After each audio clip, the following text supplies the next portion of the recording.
Sir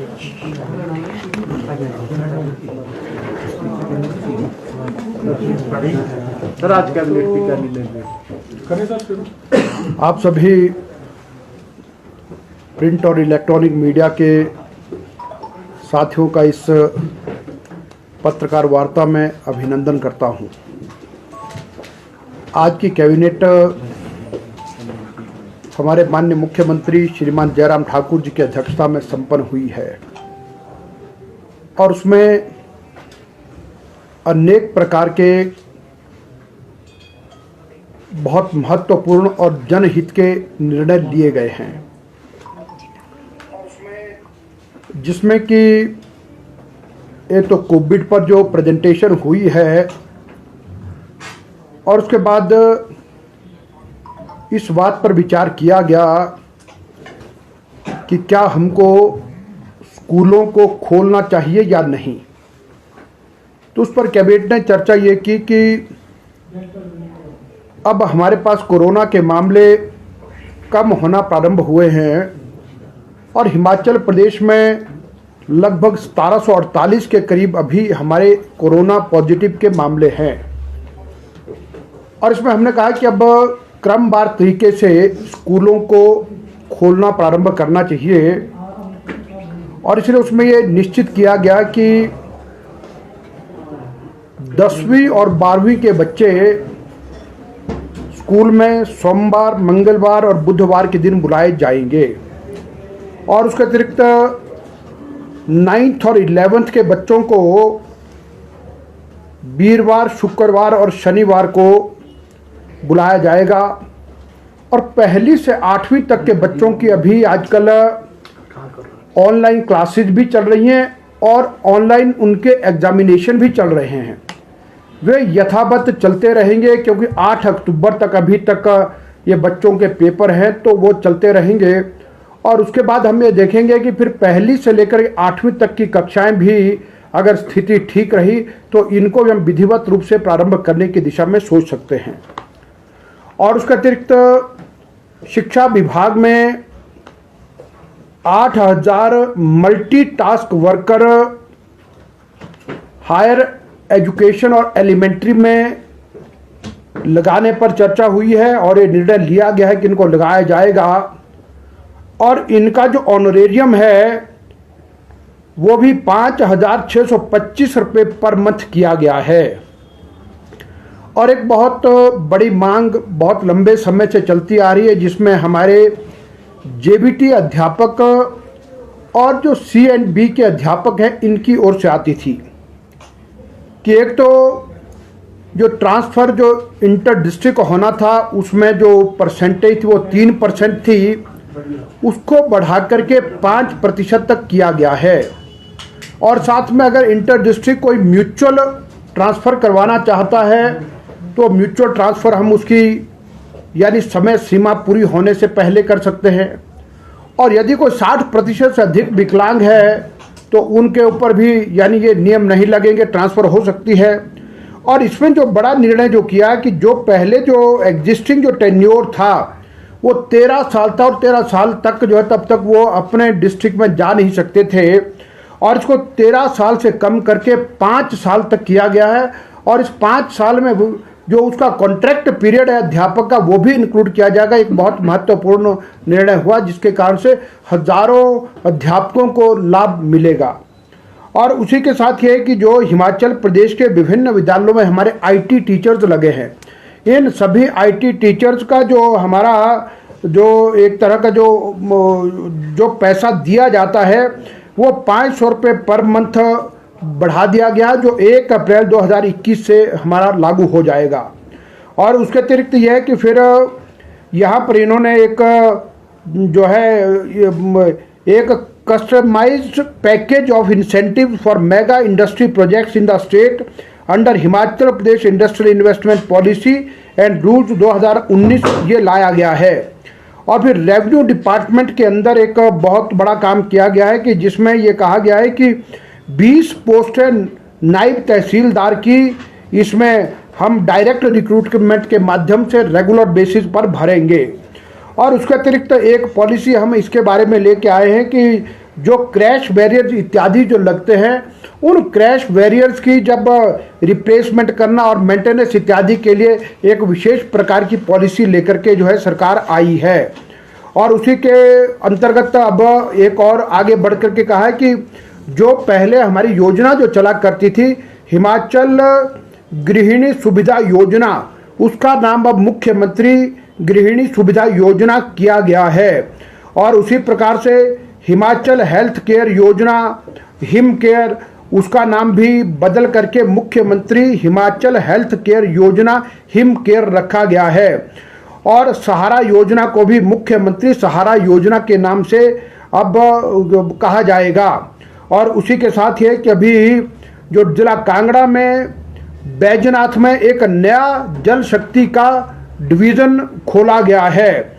और उसी के अतिरिक्त तो कुल्लू जिला के हमारे हाई स्कूल पलचान है, हाई स्कूल जाना है, हाई स्कूल शिरड है, इन स्कूलों को अब सीनियर सेकेंडरी स्कूल किया जाएगा। और गवर्नमेंट मिडिल स्कूल हलान 2 को अब गवर्नमेंट हाई स्कूल किया जाएगा।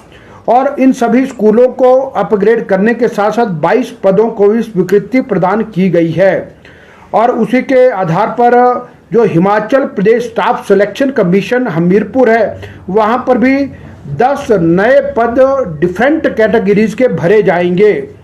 और जो कुल्लू जिला का जो सब तहसील सैंज है, उस सब तहसील को अब तहसील का दर्जा प्रदान किया जाएगा।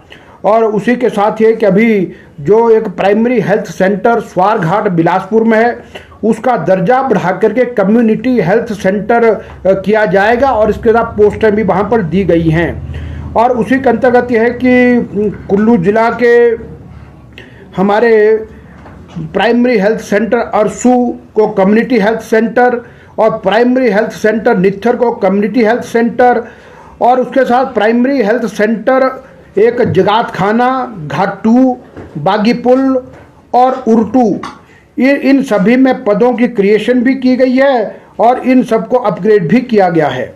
और उसके साथ यह है कि बंजार कंस्टिट्यूएंसी में प्राइमरी हेल्थ सेंटर गड़सा को कम्युनिटी हेल्थ सेंटर किया गया है। और उसके अंतर्गत यह है कि एक जो हमारे पास यानी कि हमारे पास एक ग्राम पंचायत छयाल, ग्राम पंचायत नसोगी गांव छयाल, और ये मनाली में है। और यहाँ पर एक नई आयुर्वेदिक डिस्पेंसरी दी गई है और उसके साथ पद भी स्वीकृत किए गए हैं। और उसके अतिरिक्त जो कैबिनेट में है जो स्वर्णिम दृष्टि पत्र, और इन सब पर भी चर्चा की गई कि आगामी कार्यक्रम क्या क्या होंगे, तो उस पर भी जो है चर्चा की गई है। गोविंद जी, स्कूलों को लेकर वस्तु स्थिति क्या है अभी, अगर बात करें कोविड, और दूसरी जो है प्रक्रिया क्या रहेगी खोलने की? देखिए, प्रक्रिया तो हमने यही कहा कि 27 तारीख से ये स्कूल हमारे प्रारंभ हो जाएंगे। और जिसमें मैंने पहले भी जो जानकारी आपको दी है कि इसमें हम एक ही दिन में सब बच्चों को नहीं बुलाएंगे, और जिसमें हमने कहा कि सोमवार, मंगलवार और बुधवार को 10वीं और 12वीं के बच्चे आएंगे, और बाकी जो 3 दिन है उसमें 9वीं और 11वीं के बच्चे आएंगे, ताकि सोशल डिस्टेंसिंग का भी ध्यान रखें। और फिर पूरे प्रकार से जो है विभाग ने ये कहा है कि हर स्कूल में और हर कॉलेज में, सब सारे शिक्षा संस्थानों में अपने स्तर पर ही छोटे छोटे माइक्रो प्लान बनाए गए, जो व्यवहारिकता वहाँ पर क्या चीज़ें करनी है, और पूरे SOP के आधार पर सारी बातों का ध्यान रखा जाएगा। सर, फुल क्लास आएगी या 50% किस तरह से? नहीं, वो तो फुल क्लास आएगी, क्योंकि वही कहा कि 10वीं 12वीं के बच्चे अलग दिनों में आएंगे और 9वीं और 11वीं के बच्चे अलग दिन में आएंगे। सर, जिन स्कूलों में बच्चे कम हैं और वहाँ पर क्षमता है, तो वहाँ पर भी क्या इस तरह से रखा गया है? नहीं, अभी तो हमने लगभग सबके लिए एक जैसा ही निर्णय लिया है। सेक्शन वाइज पढ़ाई होगी सर, या इकट्ठे ही बिठाए जाएंगे जो 3 दिन के लिए? अभी देखिए, मुझे लगता है कि उस सब में तो यह है कि हमने कहा कि व्यावहारिकता में वहाँ पर जो स्थानीय स्तर पर स्कूलों ने अपना अपना माइक्रो प्लान बनाया है, वहाँ पर उनके पास एकोमोडेशन की क्या स्थिति है, किस स्कूल में बच्चों की स्ट्रेंथ कितनी है, उसके आधार पर वो स्थानीय स्तर पर भी वहाँ पर जो है वो अपने निर्णय ले सकेंगे। सर, इन केस कोई बच्चा पॉजिटिव आ जाता है तो फिर कुछ प्रोटोकॉल निश्चित किया गया है कि कितने दिन तक स्कूल बंद रहेगा या फिर क्या स्टेप लेंगे आगे? देखिए, ये तो जो पिछड़ा जो हमारा यानी एसओपी बना लगभग उसी आधार पर चलेगा। सर, हिमाचल प्रदेश में लगभग 131 कॉलेजेस ऐसे हैं जहां पर वर्चुअल क्लासरूम की सुविधा नहीं है, जबकि गवर्नमेंट ने इसके लिए बजट भी अलॉट किया था। तो लगभग कितना इसका एक्सपेंडिचर है? देखिए, क्रमवार तरीके से उनको प्रारंभ किया जा रहा है। सर, इसी में जुड़ा हुआ एक और प्रश्न है कि इसमें 50 कॉलेजों को जो है ग्रांट दी गई थी ताकि जिन कॉलेजों में अध्यापक नहीं है और जहां स्मार्ट क्लासरूम चलेंगे उन कॉलेजों के बच्चों को जो है ऑनलाइन जोड़कर पढ़ाई दी जाए, परंतु जिसका उद्घाटन मुख्यमंत्री जी ने मंडी कॉलेज में किया था वो क्लासरूम भी नहीं चल रहा है। तो क्या कुछ अभी हमने आदेश जारी किए हैं कि इस प्रकार की क्लासेस को जो है यानी प्रारंभ किया जाए, जहां पर हमारे पास वर्चुअल क्लासरूम्स है वो किया जाए। और दूसरा एक अभी हमने और भी निर्णय लिया है कि भाई यदि कहीं पर भी लगता है कि अगर कई जगह पर लगता है किसी यानी सब्जेक्ट के कोई टीचर नहीं है, वहाँ पर कोई डेपुटेशन इत्यादि जो करते थे, तो उसमें हमने कहा कि डेपुटेशन पर टीचर जाने के बजाय उसमें वो जो है वर्चुअल मोड से जो बच्चों को पढ़ाए तो जो अधिक लाभ मिलेगा। तो सर, कब तक मान के चलेंगे शुरू हो जाएगा वो सुचारू रूप से? हाँ, निश्चित रूप से सुचारू रूप से शुरू हो जाएगा। बाकी मुझे लगता है आज की कैबिनेट तक रखे तो ज्यादा बेहतर रहेगा। सर, जो क्या कैबिनेट में माइनिंग पॉलिसी को रिलैक्स करने को लेकर भी चर्चा हुई है क्या? जी नहीं, आज नहीं हुई है इस विषय सर, छोटी कक्षाओं इंडस्ट्री को लेकर शुरू किया जा सकता है?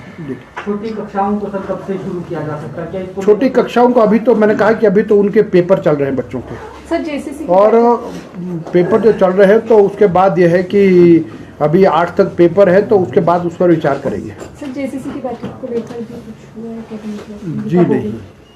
और सर करुणामूलक लोगों के ऊपर कुछ, क्योंकि वो भी काफी दिनों से धरने पर बैठे हैं। नहीं, करुणामूलक लोगों के लिए हमने तो कहा है कि अभी इसमें भी हम उसमें यानी जो मल्टीटास्क वर्कर भी लगाएंगे, उसमें भी जो हमारे इंटरव्यूज जो होंगे उसमें मल्टीटास्क वर्कर्स के लिए जो करुणामूलक आधार पर बैठे उन लोगों को उसमें प्राथमिकता दी जाएगी। और यदि लगता है कि कोई उसमें भरना चाहता है तो उसमें वो भर सकता है। और बाकी जो पद यानी बाकी भी जो विभागों में जो स्वीकृत है उसमें भी प्रयास पूर्वक ये है कि अगर वहाँ पर करुणामूलक आधार पर जो व्यक्ति है जो उसमें इंटरेस्टेड है तो उनको प्राथमिकता देंगे। कोई प्रेजेंटेशन की जो दृष्टि पत्र जो है सरकार का था 2017 का जो हाँ, प्रेजेंटेशन थी लेकिन किसी कारण से आज वो हो नहीं पाई। ठीक है जी, थैंक यू।